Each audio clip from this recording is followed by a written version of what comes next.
Eh ben, merci beaucoup. Alors, il y a quelques mois, le gouvernement indien... Il faut que je parle plus fort. Je parle un peu du nez, mais oui, c'est un peu... Non, je pense qu'il va tomber à un moment ou à un autre, surtout qu'il y a un truc, c'est que je dois un peu lire mon texte pour une raison que je vais vous expliquer. Et comme je suis un peu myope, etc. Non, mais c'est bien parce que, en fait, c'est pour ça que je voulais avoir un entonnoir aussi, mais j'ai eu l'idée trop tard. Mais à part ça, ça va pas être très drôle, cet exposé. Je vais faire le clown sérieux, en fait. Alors oui, j'avais une entrée en matière dont j'étais très fier, donc je vais vous la dire.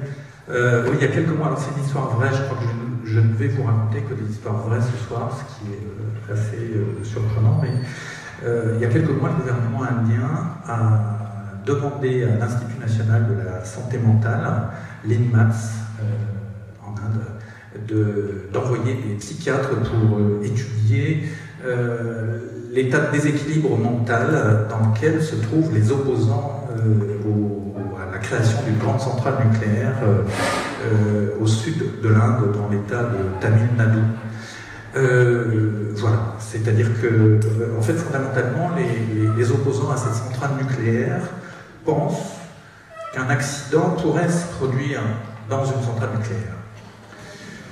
Et comme c'est manifestement le signe d'un déséquilibre mental, le gouvernement indien a voulu envoyer des psychiatres. Voilà. Évidemment, un accident nucléaire ne peut pas arriver. Bon, je suis content nous sommes d'accord sur les points essentiels. On va pouvoir continuer. Alors, je voulais préciser aussi dans la biographie qu'en fait, je me suis rappelé que je suis un vrai économiste. C'est-à-dire que j'ai fait des études d'économie, et comme on est dans une université, malgré tout ça est à la rigolade, mais il faut un peu prouver qu'on est dans le cercle. Donc j'ai fait des études d'économie, une maîtrise d'économie, et aussi de l'histoire d'ailleurs. Puis je me suis rappelé aussi que le mémoire d'histoire, c'était sur le journal d'agriculture, de commerce et de finance qui a existé entre 1767 et 1783. Voilà. Peu importe, mais c'était très intéressant parce que ce journal, en fait, c'était là qu'avaient lieu les débats économiques de l'époque, et à l'époque, il se posait beaucoup de questions sur l'agriculture, le commerce et les finances. Et en réfléchissant pour être prêt à décommuniquer avec vous, je me suis aperçu que c'était un hasard, donc vous allez voir la cohérence, j'espère, au terme de 2 heures, si on arrive jusque-là, ce qui est un petit peu difficile avec ce machin sur le nez. Alors, oui, c'est bien de l'économie politique. Alors, c'est Frédéric Lordon l'a rappelé, il y a effectivement une création de l'Association française d'économie politique, parce que dans le temps, c'est comme ça qu'on appelait l'économie politique. Ça a toujours été, jusque, je ne sais pas, les années 60-70, les universitaires sauraient nous le dire, mais c'était l'économie politique. Et donc, c'est bien de politique dont il s'agit, et les débats de ce matin, comme aussi tout à l'heure, et notre réflexion à tous, mélangent sans arrêt la politique et l'économie. Ce qui déjà est important, parce que ça veut dire que l'idéologie dominante veut nous dire que seule l'économie compte. Et puis si on a réglé le problème économique, plus de problèmes se posent. Or évidemment, c'est l'inverse qu'il faut se faire, c'est-à-dire que la politique dans la société précède toujours l'économie. C'est-à-dire le rapport entre les humains, la relation entre les humains précède le rapport de production, c'est-à-dire comment est-ce qu'on va utiliser son environnement pour produire des objets qui seront utiles aux relations humaines. Au-delà de l'élément de subsistance qui est évident, mais le problème de subsistance par définition est réglé, puisque une société qui ne subsisterait pas, donc qui ne réglerait pas le problème économique, n'existerait pas en tant que société. Bon, c'est bien ce n'est, parce qu'en fait c'était pas du tout écrit là, mais si je commence à parler, je vais faire exactement l'inverse de mon prédécesseur, c'est-à-dire parler très longtemps. Écoutez, on va faire comme ça, je vais parler à peu près 3 heures, et puis après on posera des questions. Bon, politique, non, rapidement, c'est pour rien. Alors, oui. Alors, comment est-ce que peut se mêler l'économie et la politique? Eh bien, je vais vous rappeler divers faits que vous connaissez déjà parfaitement bien. Vous vous rappelez par exemple qu'en 2005, il y a eu la privatisation d'un certain nombre de sociétés d'autoroutes en France. ces sociétés d'autoroutes qui appartenaient à l'État, c'est-à-dire à la collectivité, rapportaient chaque année 1 milliard d'euros. Tranquille, pas grand-chose à faire. De temps en temps, mettre des camions orange pour repasser un coup de goudron, etc. Enfin, 1 milliard d'euros qui tombaient dans les caisses de l'État. Et puis, pour des raisons que je laisse à votre sagacité, on a privatisé à un prix de 11 milliards d'euros, c'est-à-dire une bricole. Et une de ces sociétés, une de ces 2 ou 3 sociétés s'appelle l'APRR. Alors, pour que vous croyiez vraiment à la crédibilité de mon propos, je dois vous avertir, vous informer que c'est le grand Mamamouchi lui-même qui m'a informé de ça. Parce que certains d'entre vous pourraient croire que grand Mamamouchi est une sorte de pittoresque personnage qu'il a étudié, et donc il m'a rappelé que c'était l'APRR qui avait été privatisé. Maintenant, l'APRR appartient à un fonds australien. Un fonds de spéculation, un fonds de pension, je ne sais pas, un fonds, voilà. Et qui place les profits où? Dans une île près de l'Australie, une île qui s'appelle un paradis fiscal. Alors, un deuxième exemple dont vous avez entendu parler, mais c'est un peu moins ancien, ça a défrayé la chronique si vous lisez les journaux, malgré leurs incontestables défauts. Il y a eu, dans les dernières semaines, un énorme scandale en Angleterre de la banque Barclays. La banque Barclays est une banque très importante en France, ça sera un petit peu comme, je sais pas, la BNP ou le Crédit Agricole. Et la banque Barclays était chargée depuis des années, parce qu'on considérait qu'elle était extrêmement sérieuse, c'est fait par des gens pas comme nous, avec des cravates, des costumes, peut-être des grosses voitures dehors, je ne sais pas. C'est des gens sérieux, et donc on leur faisait confiance, ils étaient so British, et donc ils étaient chargés, la banque Barclays était chargée de fixer un taux d'échange de monnaie qui s'appelle le Libor. Alors ça c'est un petit peu technique, peut-être que je ne vais pas rentrer dans le détail, que d'ailleurs je ne maîtrise pas très bien, mais donc ils étaient chargés tous les jours de fixer le taux du Libor, de voir sur les marchés comment c'est, ok, ben on met le Libor cette année, c'est jusqu'à l'année. Comme la Barclays était une entreprise, une banque extrêmement sérieuse, on lui faisait confiance. Et puis ce qui est apparu, c'est qu'en fait depuis des années, les différents agents de cette banque, qui par ailleurs spéculaient, puisqu'ils avaient des opérations d'intervention sur les marchés, arrangeaient le taux, jour après jour. Alors, on a retrouvé par exemple beaucoup de courriels, alors ils envoient « Hello Bill, how are you? Comment tu vas? Est-ce que tu pourrais juste me diminuer aujourd'hui de 0,25 le Libor? Parce que là j'ai une opération en cours, et alors 0,25 sur ce genre de machin, vous faites une opération, vous gagnez des millions de livres, en l'occurrence, ou de dollars. Voilà. Donc, énorme scandale. Alors, voilà. Troisième anecdote, oui, tout ça, ce sont des anecdotes, je suppose. Mario Draghi, vous vous rappelez, mais il a été vice-président pour l'Europe de la firme Goldman Sachs. Goldman Sachs, c'était jusqu'à récemment une firme presque aussi respectable que Barclays. Donc cette excellente Goldman Sachs, vous vous rappelez aussi peut-être, a aidé le gouvernement grec de l'époque, entre 1998 et 2001, c'est un pur hasard au demeurant si ce gouvernement a été conservateur ou de droite, à manipuler, en fait, à maquiller sa dette par un certain nombre d'opérations. Et il se trouve que Mario Draghi, qui donc était impliqué, était au courant de cette affaire, maintenant est le directeur de la Banque Centrale Européenne. Bon. Voilà, ce que je veux dire par là, c'est que nous sommes maintenant dans une situation où non seulement la politique est passée dans un type de régime oligarchique, mais qu'en fait cette oligarchie a dérivé, est en train de dériver vers la mafia. Et en fait, je parle sérieusement, contrairement à ce que l'on pourrait penser, mais je pense que ce qui m'a fait penser à ça, c'est d'avoir lu une discussion, enfin je l'ai lu sur internet, un texte de Maïd Taïbi. Maïd Taïbi est un journaliste américain qui a fait un excellent boulot. C'est notamment lui qui, il y a quelques années, a sorti l'affaire Goldman Sachs. En fait, il a fait une très longue enquête sur Goldman Sachs qui est paru dans Rolling Stone, et c'est à ce moment-là qu'on s'est rendu compte que cette firme était un repère comment parler, je suis très poli, de gredin. Alors je rappelle d'ailleurs que le directeur de Goldman Sachs, qui est toujours en poste, l'année dernière il a eu 20 millions de dollars, pardon. Bref, il avait dit un jour, nous faisons le travail de Dieu. Voilà. Donc, ils font un travail milieu, mais en fait, moi je pense que ce sont des mafieux. C'est-à-dire que les quelques exemples que je vous ai donnés, et je vous ai rappelés, c'est très clairement une utilisation de la chose publique de façon à se remplir les poches. Et le fil de cette discussion m'a fait rappeler le livre de Saviano, sur la mafia. J'ai plus le titre en tête parce que si vous vous rappelez le début du film du livre de Saviano, il démarre, pardon, Gomorrah, absolument. Il démarre dans le port de Naples et il explique comment le port de Naples est en fait investi par des milliers de containers chinois, que tout ça se passe totalement au noir et que la mafia est en fait à la tête du port de Naples. Et ensuite, Saviano explique que en fait, la mafia a totalement investi et s'est totalement articulée sur la mondialisation. C'est-à-dire que la mafia n'est pas seulement les prostituées, la drogue, du racket d'épicerie, etc. Ils font toujours ça au demeurant, mais ils ont élargi leur spectre. Voilà.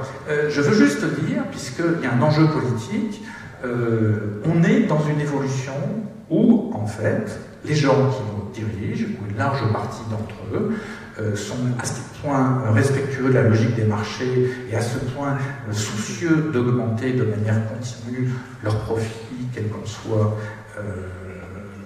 les conséquences de toute nature. Nous sommes réellement dans un système mafieux.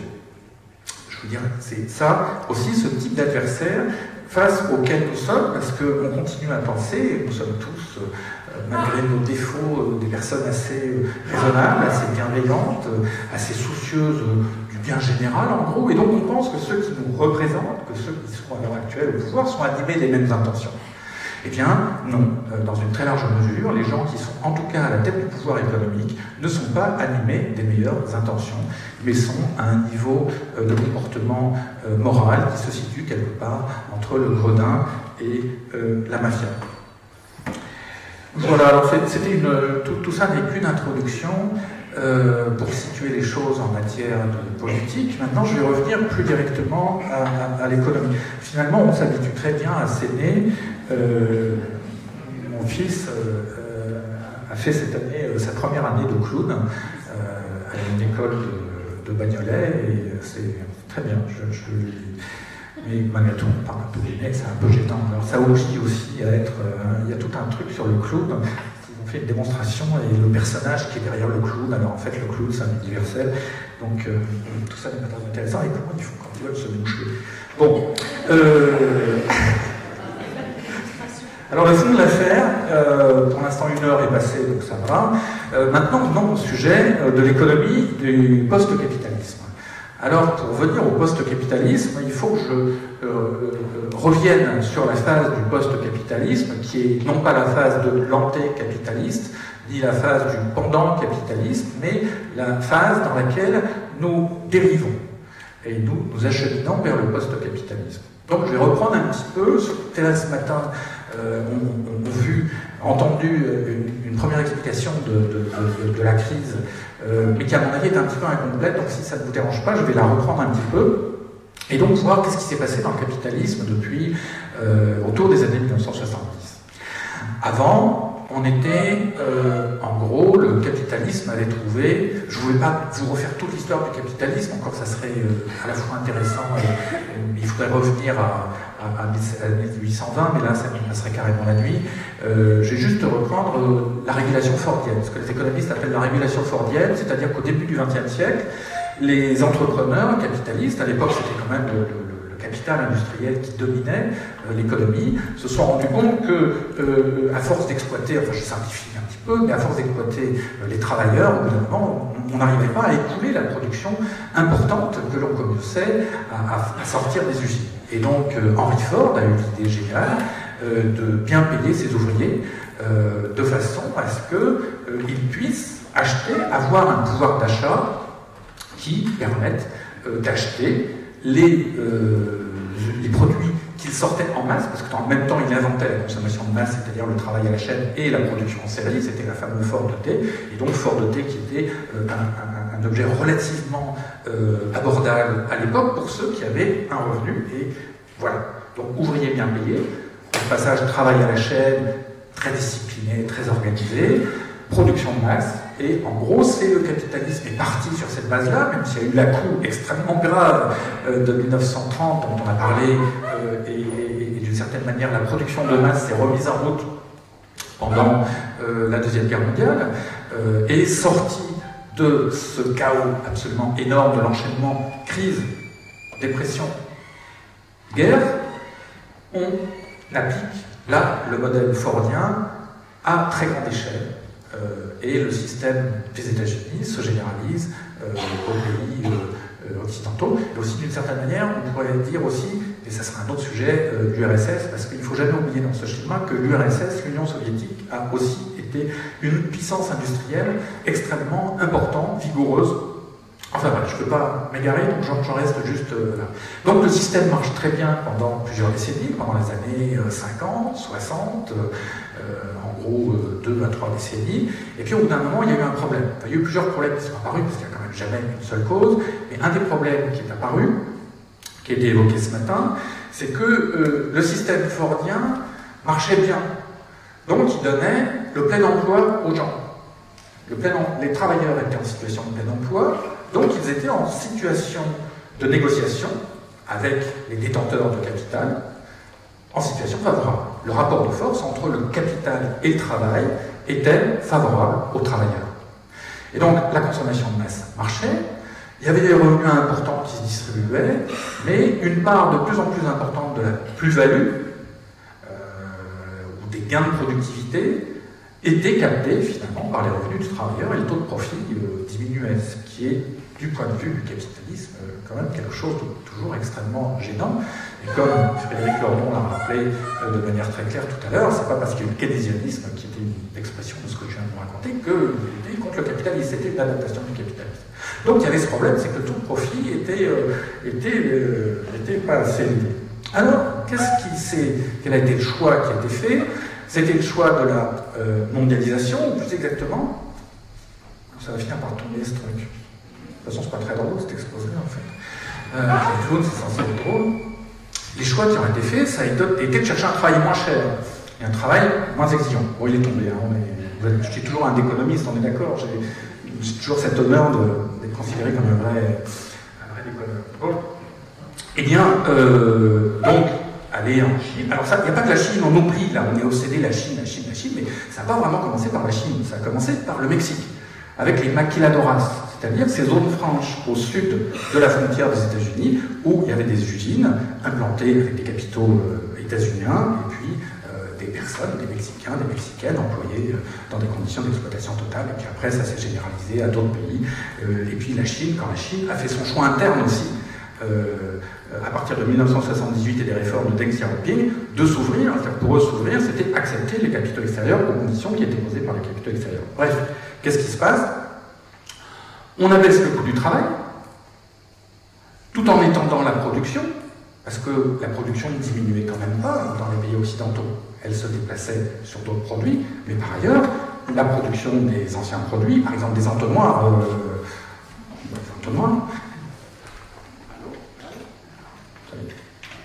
ça y est, alors en fait, ils ne vous ont pas dit, parce que les cercles d'économistes mettent plein de pièges. Et de temps en temps, ils coupent les micros. Bon, je ne vais pas être trop long, ça va pour l'instant. Bon, donc baisse du coût du travail, et qu'est-ce qui se passe dans les pays occidentaux? Eh ben, baisse. Alors, je dois vous dire aussi que quand même, c'est un exposé, c'est que pour vous, quoi, parce que je l'ai écrit aujourd'hui, et c'est donc une première, donc c'est un peu bancal, mais ce changement, il a été possible dans les années 70 aussi, parce qu'il y a eu un événement très important, qui est un peu oublié par nos camarades marxistes primaires ou autres, qui était qu'il y a eu des chocs pétroliers dans les années 1970. C'est-à-dire que le changement qui s'est fait, que je vous ai décrit rapidement, n'est pas seulement dû au fait qu'il y a l'épuisement du taux de profit, patati patata, mais aussi le fait qu'il y a eu ce choc pétrolier, c'est-à-dire une augmentation très considérable des prix du pétrole en 1973 et qui était renouvelée en 1979 et qui change l'économie du système. Pourquoi? Parce que, et ça on va y revenir, l'énergie est un élément absolument essentiel de ce système de production de masse. Bon. Et donc, ça a déstabilisé pendant plusieurs années le système. Il y a eu l'apparition du chômage, et c'est précisément l'apparition de ce chômage qui a changé le rapport de force, et qui a pu, après, quand le nouvel équilibre s'est trouvé par les délocalisations, et donc l'abaissement du coût de travail en recourant aux travailleurs chinois, mexicains et autres, de changer le rapport de force. Et comme il y avait eu cette expansion du chômage très importante pendant les années 70, le rapport de force en Occident, dans les pays occidentaux, a été déstabilisé. Mais alors après, les capitalistes se sont trouvés face à un problème. On produisait toujours beaucoup, mais il y avait moins de revenus dans les pays occidentaux. Parce que les pays, les Mexicains et les Chinois, et non pas encore les Vietnamiens, c'est près, mais les Taïwanais, les Singapouriens, les Malais, etc., ils étaient peu payés. Donc ils ne pouvaient pas consommer beaucoup. Et dans les travailleurs occidentaux, puisque justement, dans la production de plus-value en Occident, on changeait le rapport de force et donc le taux de profit était plus important, il y avait moins de parts pour le travail et donc le travail ne pouvait plus soutenir autant l'expansion de la consommation de masse. Parce que c'est bien de consommer, mais il faut aussi trouver des gens, c'est bien de produire, mais il faut trouver des gens qui les consomment. Alors là, on a trouvé des solutions. On a trouvé plusieurs solutions en même temps, hein, tout ça c'est parfait en suivant un plan. Mais un premier aspect, c'était l'augmentation de la consommation des riches. C'est-à-dire que les riches se sont enrichis. Quand on parle de taux de profit, c'est pas une abstraction, c'est des gens concrètement qui s'enrichissent, qui achètent des voitures, qui achètent des yachts, qui achètent des Rolex à 50 000 euros, qui achètent toutes cette sortes de choses. Ça, c'est un petit truc, mais c'est important quand même, il ne faut pas l'oublier. Ça aide, ça soutient la consommation et je dirais aussi que ça restructure l'économie, ça le respécialise. Par exemple, l'économie française a une industrie de luxe qui est extrêmement importante, qui est d'ailleurs un problème si on y réfléchit bien politiquement, avec Pinault et Arnault, deux de nos principaux milliardaires, et Arnault, je rappelle, doit être le 12e milliardaire mondial, la 12e fortune mondiale, c'est axé sur le luxe. C'est-à-dire qu'une des spécialisations de la France, c'est de produire des biens pour l'oligarchie. Bon, enfin bref. Vous voyez où on pourrait s'orienter, et ça c'est un autre aspect par lequel on a pu maintenir la consommation, c'est que quand les travailleurs mexicains, chinois étaient exploités, eh bien, le prix des produits était plus faible.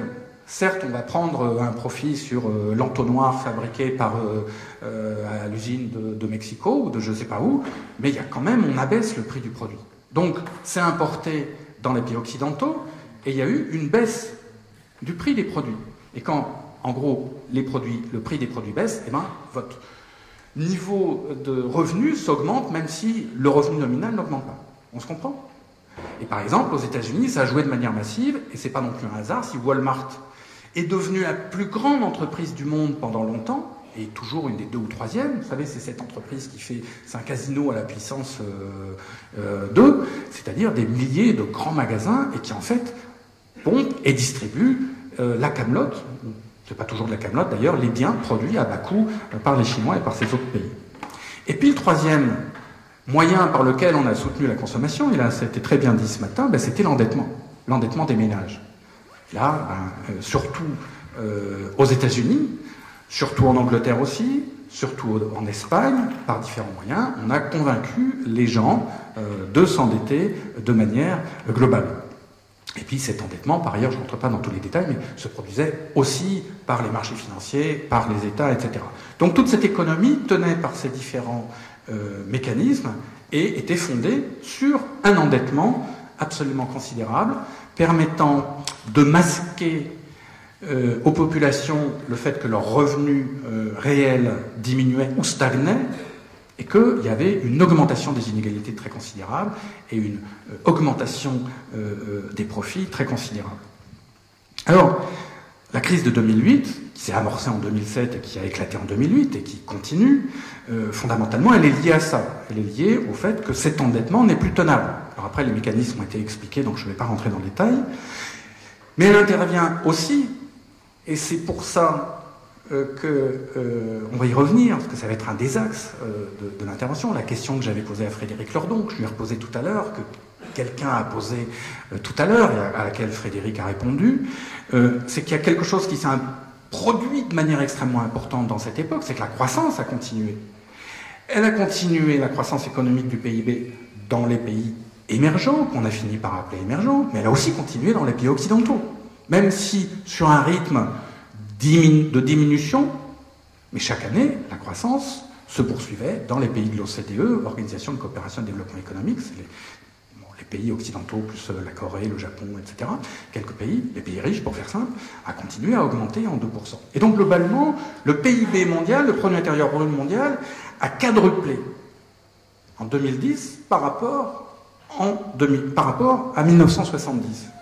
Donc par un enrichissement matériel des pays occidentaux, qu'il ne faut pas ni oublier ni nier, et aussi par un enrichissement d'un certain nombre de pays émergents, parce que c'est pas tous, et c'est dans des conditions d'inégalité extrêmement grandes, mais bon, je ne vais pas faire l'analyse ici de ces pays émergents. Un autre aspect, c'est que cette crise de 2008, qui éclate en 2008, elle n'intervient pas toute seule. Il n'y a pas seulement l'éclatement de ce système d'endettement qui, au bout d'un moment, quand il est plus fondé sur des valeurs réelles, finit par s'épuiser, et donc éclate. Il est aussi lié qu'il y a eu deux événements qui sont intervenus. Pour nous, le plus important, pour nous, pays riches, c'est le fait que l'augmentation du prix du pétrole, qui était revenue très basse dans les années 80, a recommencé à croître à partir des années 2000, jusqu'à atteindre le niveau de 148 $ le baril en 2008. Et donc nous sommes encore des économies extrêmement dépendantes sur le pétrole. L'économie des pays émergents est aussi extrêmement dépendante sur le pétrole. Et donc cet événement, cette augmentation brutale des prix de l'énergie, a eu aussi un effet important dans le déclenchement de la crise. Alors, certains économistes, les dénommés Hamilton, enfin peu importe, il y a quelques études là-dessus, vous diraient, font la démonstration, enfin, je ne sais pas, je suis hors d'état de juger que cette démonstration est juste, mais en tout cas, des économistes essayent de démontrer, on estime plus exactement que, en fait, la crise de 2008 a plutôt éclaté par l'augmentation du prix du pétrole et des prix de l'énergie que par la bulle financière strictement. Je ne rentre pas dans le débat, l'important, à mon sens ici, c'est simplement de considérer que la question de l'énergie intervient maintenant et de manière sans doute plus forte que ça n'avait été le cas dans les années 1970. Dans les deux crises importantes que nous avons connues dans les 40 dernières années, elle intervient de manière importante. Et en fait, dans la question de l'augmentation du prix du pétrole, qui se produit en 2008, il y a un autre événement qui nous a moins frappé, mais qui, croyez-moi, au Bangladesh, à Haïti, en Égypte et dans un certain nombre de pays où il y a eu des révoltes de la faim, a beaucoup marqué, c'est qu'il y a eu une augmentation très considérable des prix alimentaires pendant cette année. Ça veut dire que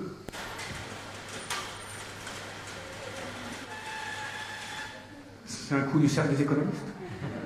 Je suis un peu paranoïaque, excusez-moi, c'est d'avoir démarré sur la mafia, en fait, j'aurais jamais dû dire des choses pareilles, parce que il y a quelqu'un tout à l'heure qui a dit il faut prendre un revolver pour tuer les amants, alors bon, si on commence à être dans ce genre de truc, bon.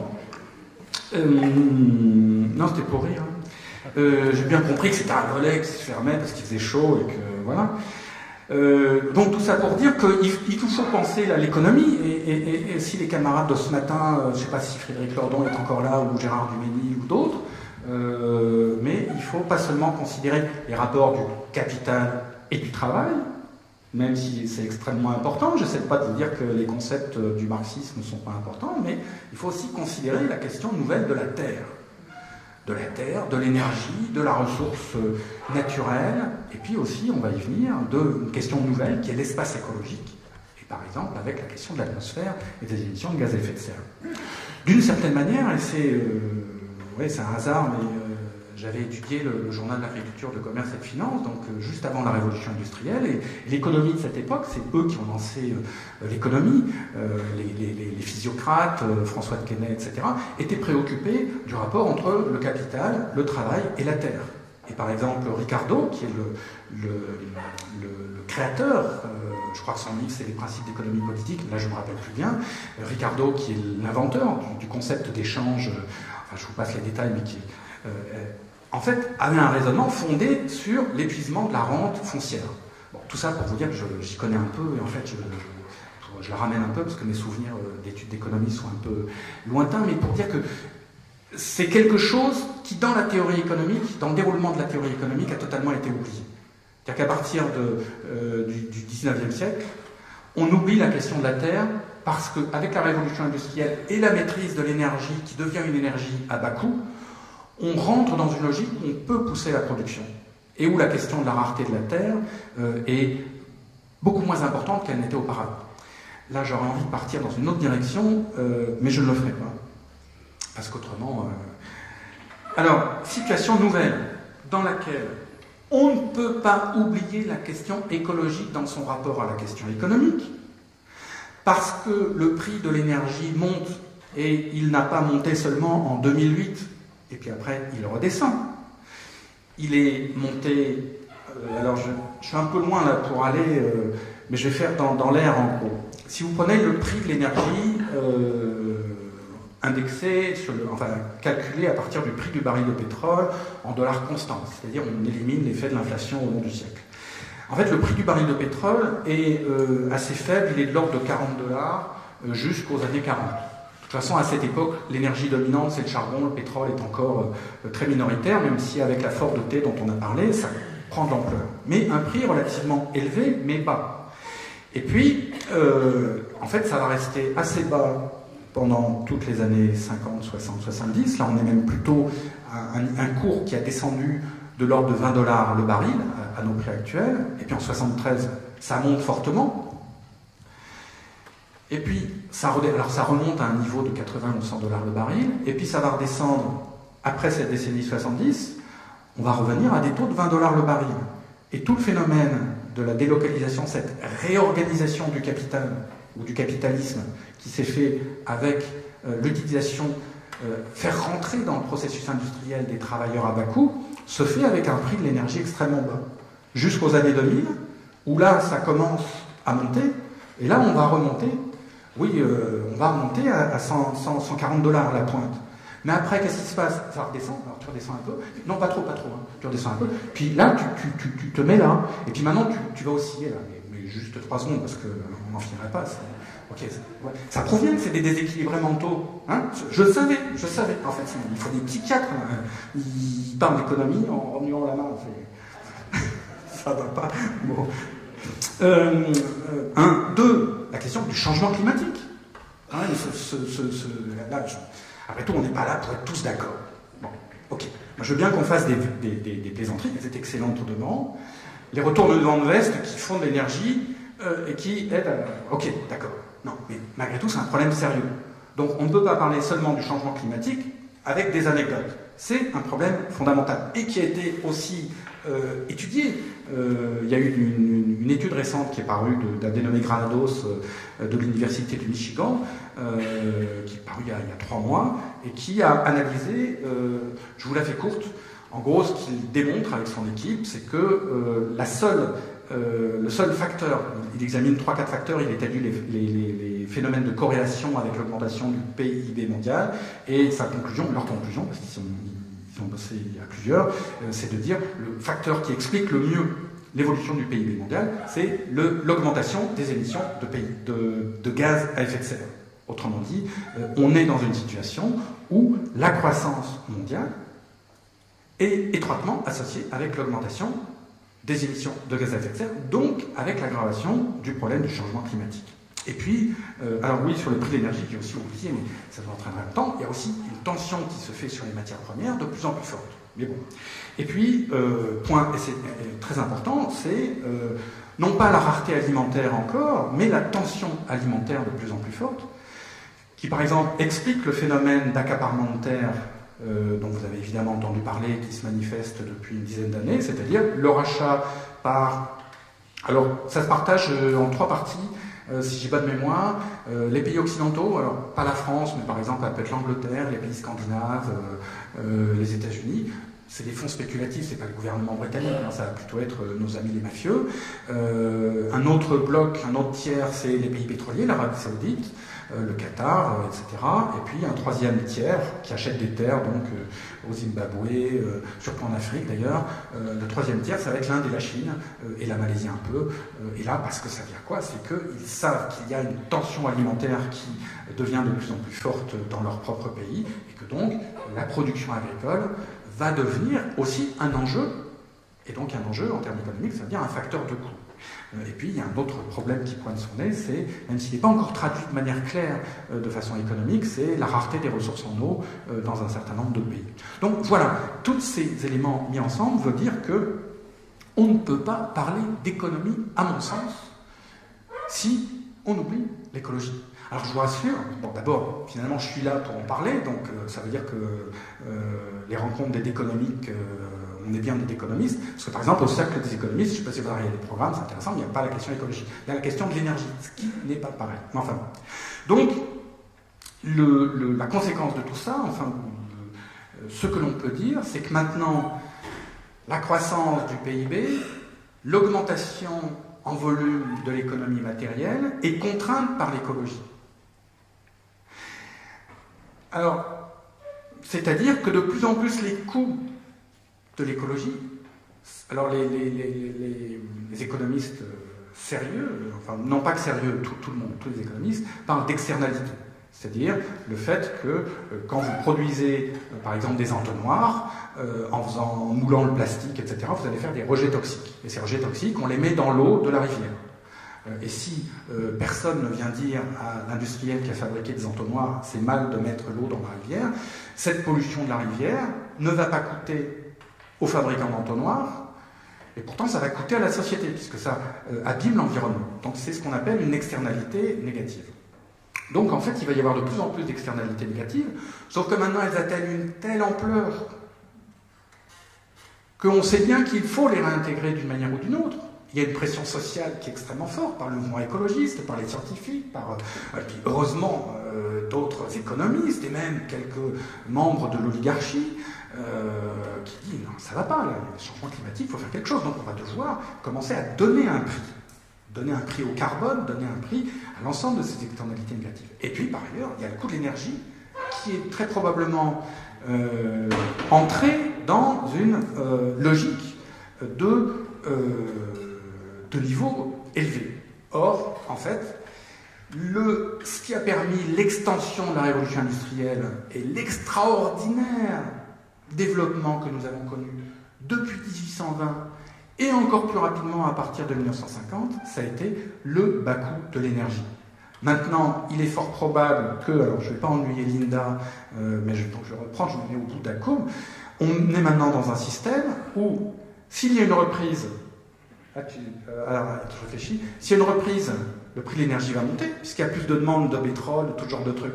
Donc comme ça pèse sur la santé de l'économie, l'économie retombe. Qu'est-ce que fait le prix de l'énergie? Il va rebaisser. On va rebondir, etc. On est rentré dans cette logique.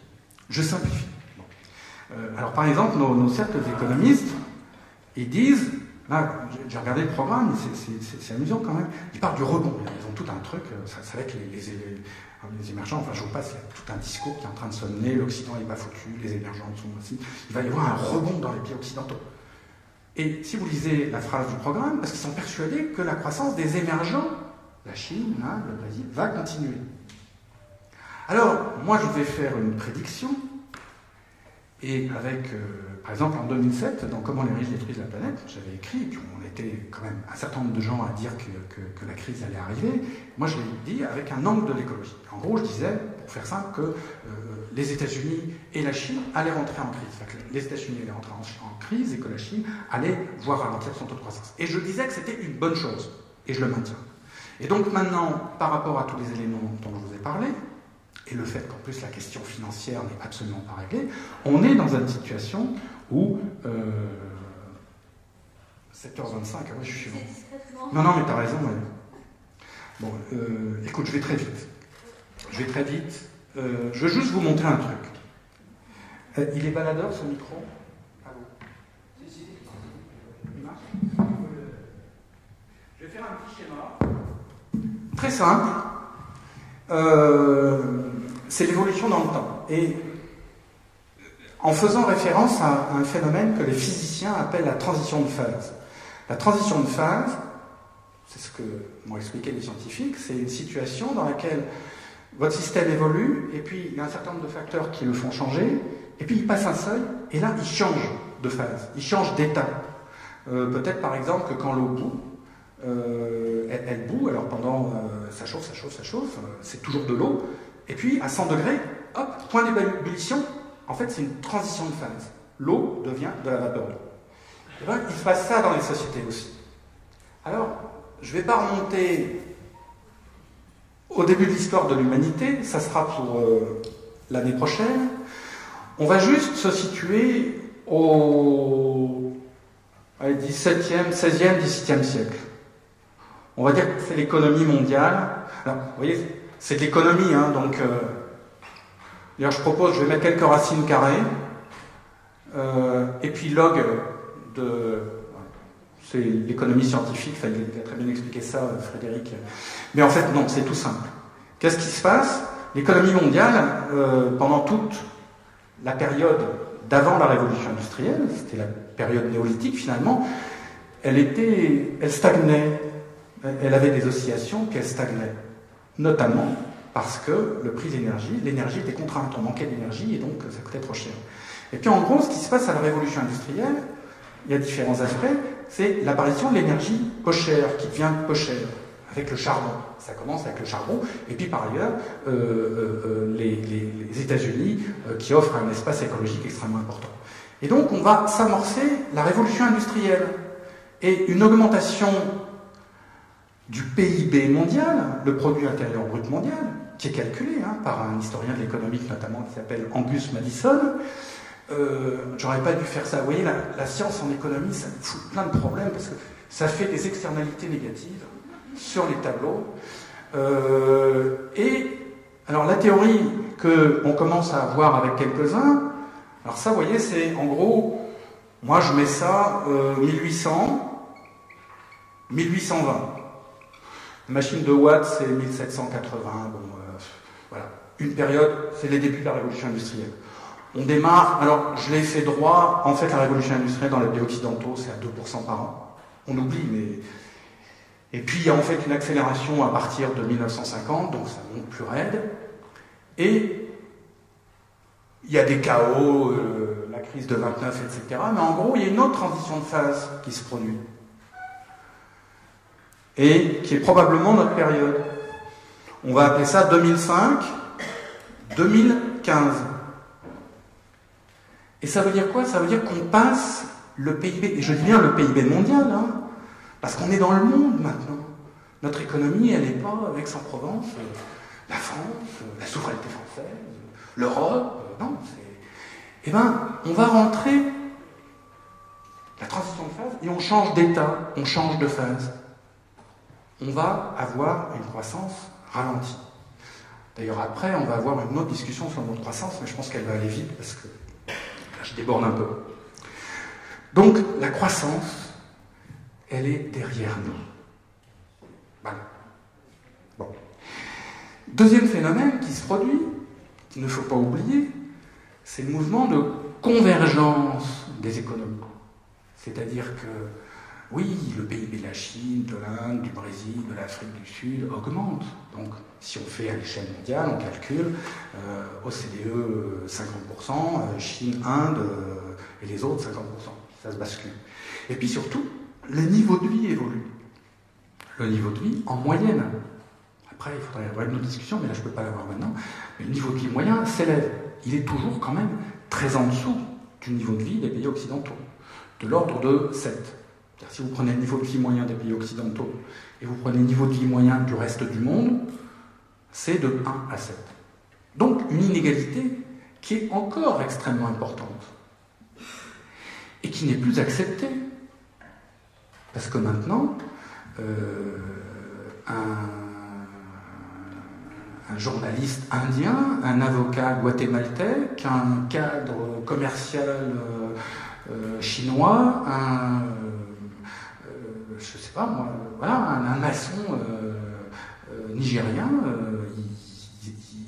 ils disent, mais attends, on fait le même boulot que que ceux là-haut, quoi. Donc pourquoi est-ce qu'on vivrait différemment? Pourquoi eux auraient une voiture, une maison, un lave-linge, un lave-truc, un portable, un iPhone, un iPad, etc., etc., mangerait de la viande 6 jours par semaine, et que nous, on ne ferait pas pareil?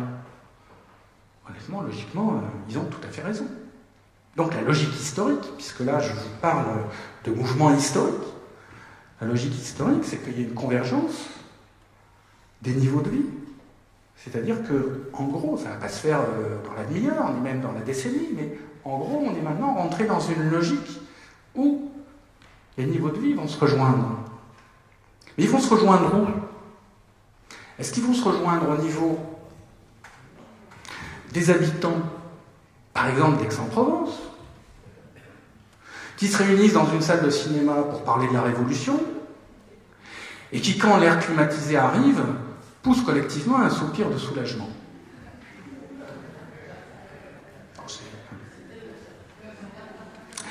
Ou, alors, si on vit tous comme ça, bon, ça y est, vous êtes avertis, écologiquement, ça ne tient pas. Ça ne tient pas en termes d'effet de serre, ça ne tient pas en termes d'énergie, ça ne tient pas en termes de matières premières, ça ne tient pas en termes de pollution toxique, ça ne tient pas... Ça ne tient pas. Alors la conclusion de ça, c'est que c'est pas possible de vivre tous au niveau occidental.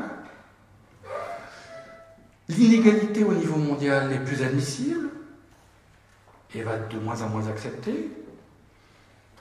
Et donc la convergence des niveaux de vie, des conditions matérielles d'existence, elle va se faire à un niveau inférieur à celui du niveau de vie occidental.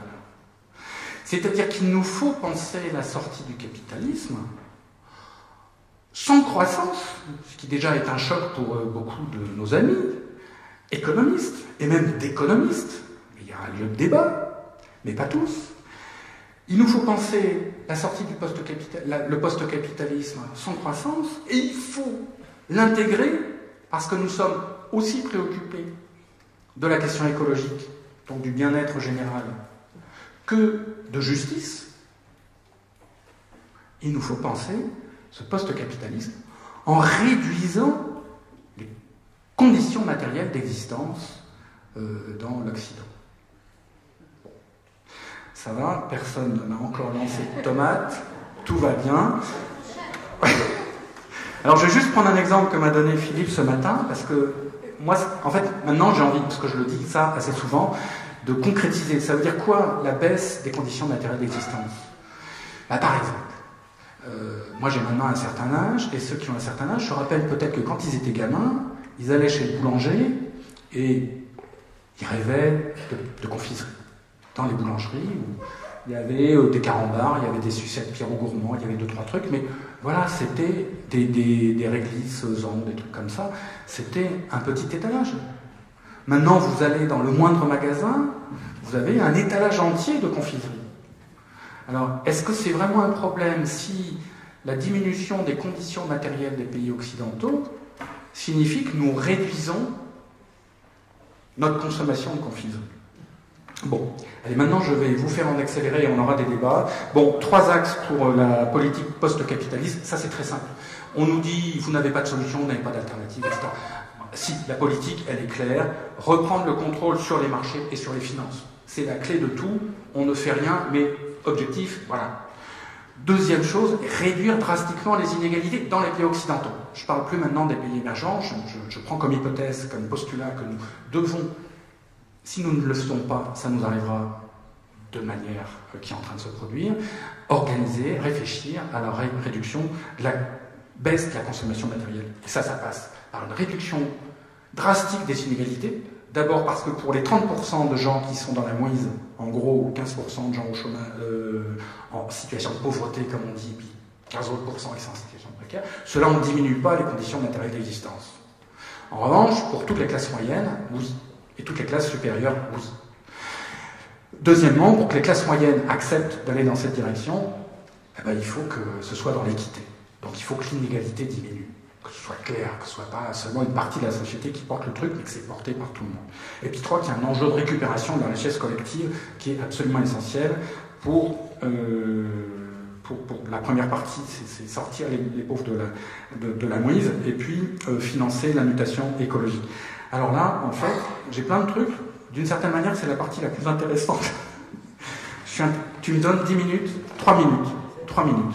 Juste, en gros, il y avait quatre chapitres dans l'économie post-capitaliste. C'est en gros la culture, la question des biens communs, la question des indicateurs PIB, productivité, et la question de l'emploi. Spontanément, j'aurais voulu parler de la question de l'emploi en priorité, parce que c'est une clé essentielle, et par rapport à la jeunesse, et en général, mais je vais quand même passer par la culture, parce que ça me paraît tout à fait essentiel.